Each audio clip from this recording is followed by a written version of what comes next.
Hello everybody, welcome to this presentation on an exhibition to be organized to raise awareness about the situation why Pakistanis attempt to flee desperately, risking their lives and escape the tyranny in Pakistan, and the importance of doing such an exhibition. Assalamu alaikum everybody, let's continue. Firstly, this project is not aligned to any political party in the United Kingdom, Pakistan or elsewhere. An exhibition on Pakistan with the goal of engaging 40,000 people and connect with 1 million people in the West Midlands, and thereby make an impact long term so that the right policy is adopted by the British government. In this video, we will cover the how and why of the exhibition. In further videos, we will actually go into the material about why Pakistanis got on that boat and why they seek to migrate. And of course, when the exhibition is held, to cover all the content. So this video, we are going to explore policy, who wins in policy making, what the political process is, what exactly are we proposing, an example of that proposal, the success factors in that example, the impact it can have, and managing task and process. And then we shall discuss how you can help in building support for a better policy for Pakistan. This will take approximately 25 minutes, and at the end there will be questions and discussion.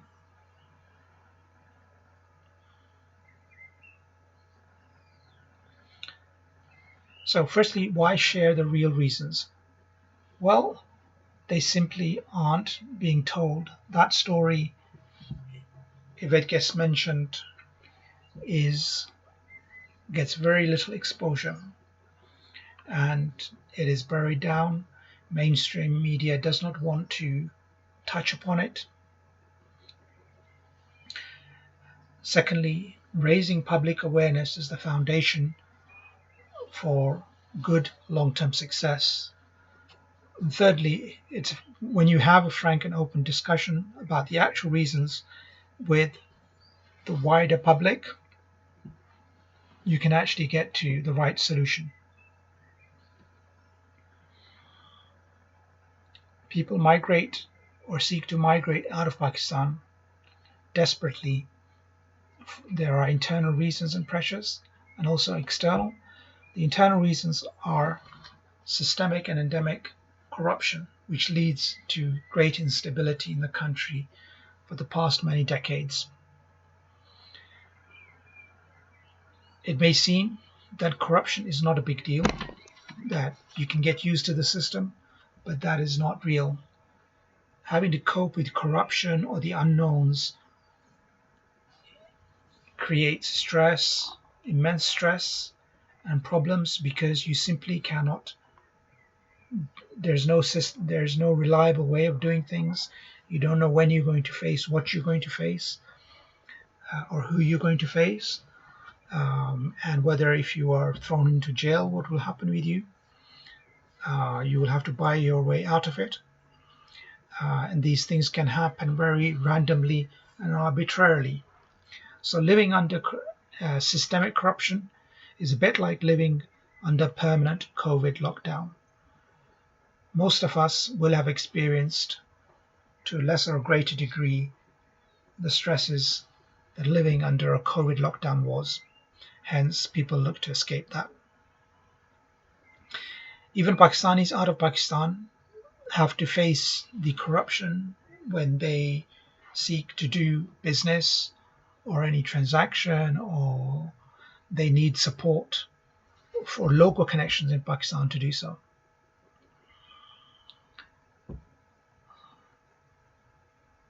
We argue that the current policy of Her Majesty's government, the British government, is wrong, and that it needs to change to the right policy. Further, that a policy can only be fair and the treatment of Pakistan be fair if Pakistan is treated just like other countries. Importantly, we argue that treating fairly is important for credibility of Britain.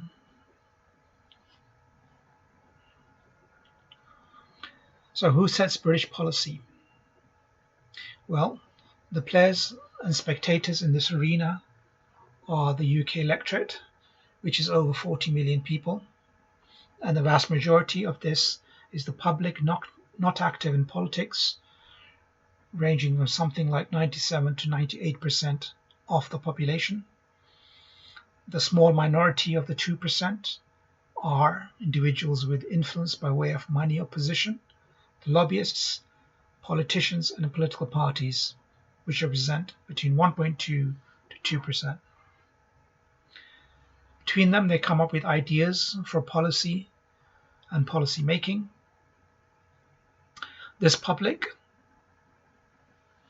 has local discussions,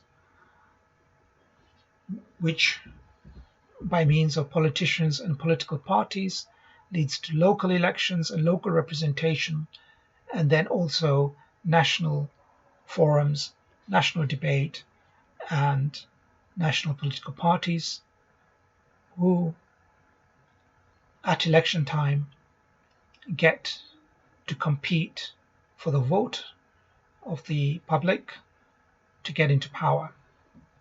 However, at this stage, individuals with influence seek to influence the political parties, politicians, before the elections and more so after the elections. It is better to spend money on a party who is in power, and thus we get a policy in action. Who are the winners in the different cases?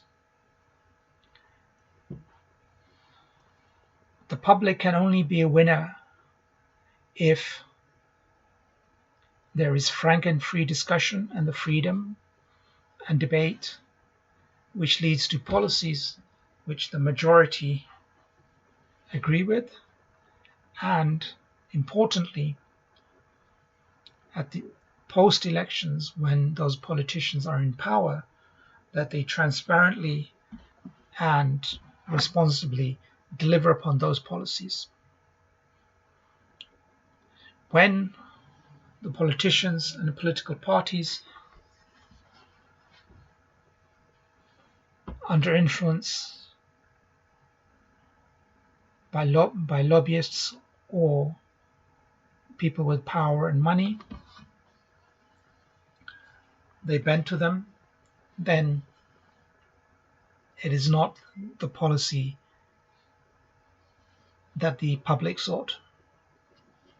And in extreme cases, it results in oligarchy, which, of course, is the case in Pakistan. The influence of lobbyists, whilst not for themselves, for somebody else, is still not a healthy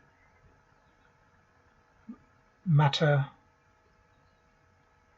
when applied extensively. Of course, this is minority rule, and dictatorships are a form of minority rule. There is something called the political party policy iceberg. An iceberg being the mass of an iceberg that is visible above the water is only one part. What lies below it can be up to 7 times. Similarly, with political parties, what they put in their public manifesto and the policies they promote at election are only a small part of what they actually want to get done.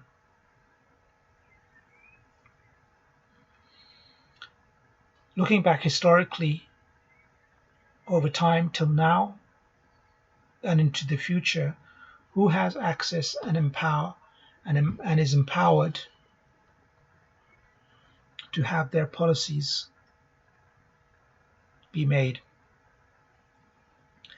We'll talk about before 2015, the present,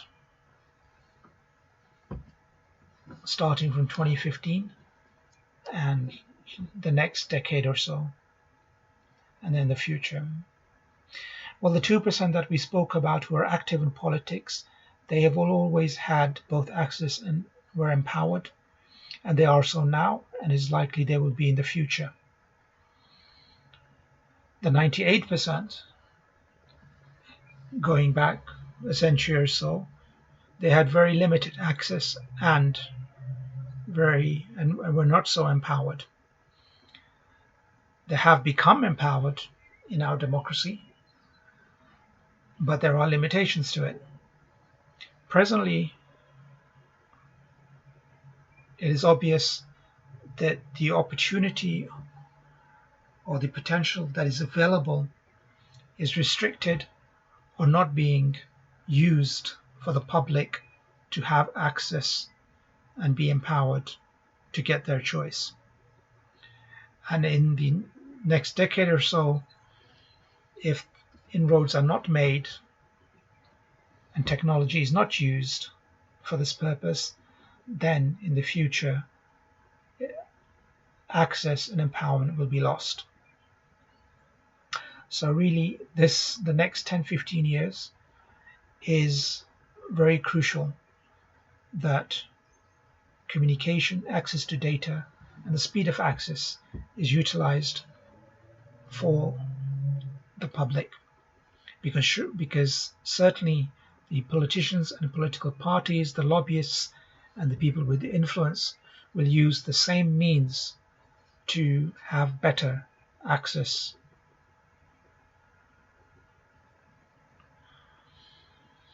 Returning to the Pakistan, what are the options in this process, specifically for British people, whether they have Pakistani connections or not? There are 4 options, just like in every other matter. And we will look at them in reverse. The 4th is to say, well, this process is very convoluted, complicated. It's an iceberg, there's too much danger, it's too complex, we can't do it. Well, this attitude is only going to result in an ostrich sticking its head in the ground. And it is not something which is going to lead to any improvement. The 3rd option is to gain influence by money or position. But there is a competition, obviously, between because wealthy people or influential people have different opinions. So it becomes a bidding war. And for a healthy democracy, is it really the best option? The second option, of course, British citizens of Pakistani origin have been engaged in, is the political party route, to be involved in it. However, since to get a policy made, you either need a very substantial majority to get a policy made, which is not the case. And even if the number of them doubled, there would be no change, because it would not be possible to reach the percentage to get the majority. That is not to say the effort is pointless, but that it will not lead to a substantial change. So really, we're left with option one, and that is to engage much, much more in local discussion. The question we have to ask ourselves now, is it possible? Is there any example where has this ever happened? And yes, it has, in the case of Brexit. Brexit was initiated and seen through by people who did not agree that deeper integration with the EU is in the British interests. And for many decades, they worked through all three options. So all three options, not four.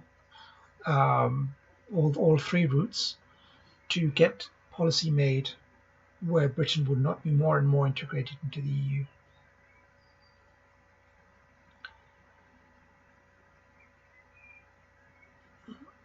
After 2007, there was a change in the fortunes of the Brexiteers, and at that time their public engagement grew substantially, and it was at a time and a political climate where there was public dissatisfaction with immigration and jobs, which, coupled with the nationwide effort of the Brexiteers around the country, gave impetus and renewed and a resurgence to the anti-European stance. And then finally, by convincing David Cameron, they were able to get a referendum, which no one believed initially, but because of the public widespread support, it was seen through. And hence, Brexit campaign was a success.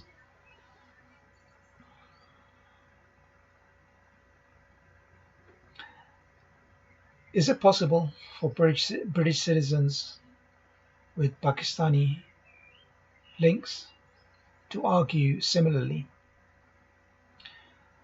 Let's compare the situation. The Brexit public movement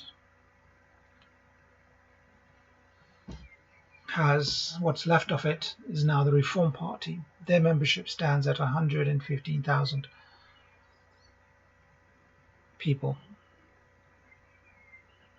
And if we compare that with the other political parties, we see Labour at 400, Conservatives at 200,000, Liberal Democrats under 100,000, but the Reform Party at 115. So this 100,000 level is quite important. See, this is the winning momentum. And interestingly, when petitions are put to Parliament, it is only at 10,000 signatures that a government response is required. And it is at 100,000 signatures that a petition is considered for debate in Parliament. To take another example, 100,000 YouTube subscribers makes a YouTuber very influential. Now, what is the relationship between the winning momentum and the people who work at the grassroots level? Do 100,000 people need to go out and do that work? No, the 100,000 is just the active supporter base.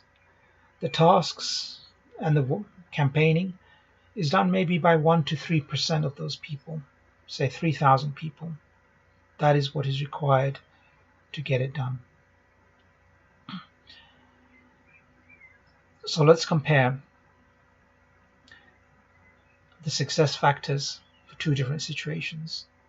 A supporter base is needed, active volunteers are needed, a political climate, and the ability to put pressure on all political parties.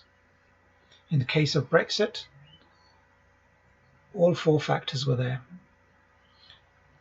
In the case of Pakistan possibility, is it possible to have a supporter base, active volunteers, make use of the political climate, and apply pressure on political parties and politicians?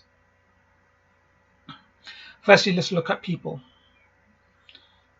There are over 1,500,000 British citizens of Pakistani origin in a population of 65 million. It should be possible to get support of 250,000 people from there, and then to actually complete tasks, 3,000 people to give 1 to 4 hours per week. It should be no different to any other political party or interest group. What about money? Well, money in politics obviously can be spent endlessly.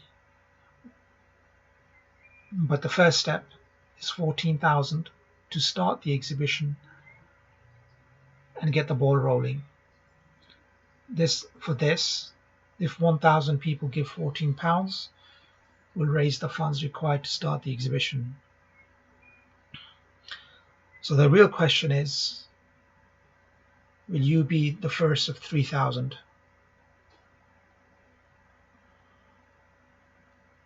By sponsoring the exhibition if you visit launchgood.com/World Awareness Pakistan and make a contribution to the exhibition, this can be done.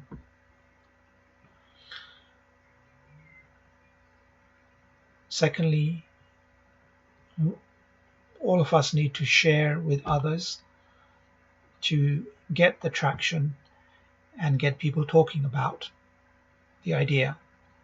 And thirdly, share the tasks for the further projects which are important politically. Those will come soon, but in an age where communication and speed of access, where we're able to work from home and do things for our work, similarly, it should be possible to split projects into tasks and have them completed without the need to meet regularly face to face at one place. It is possible. Because after this exhibition, we will need your help to reach other areas. There are 700 areas in the UK to be covered to effectively reach the entire electorate and the people to get the message across to them. So we have time now for questions and discussion. Thank you for your time, and please do share and sponsor the exhibition.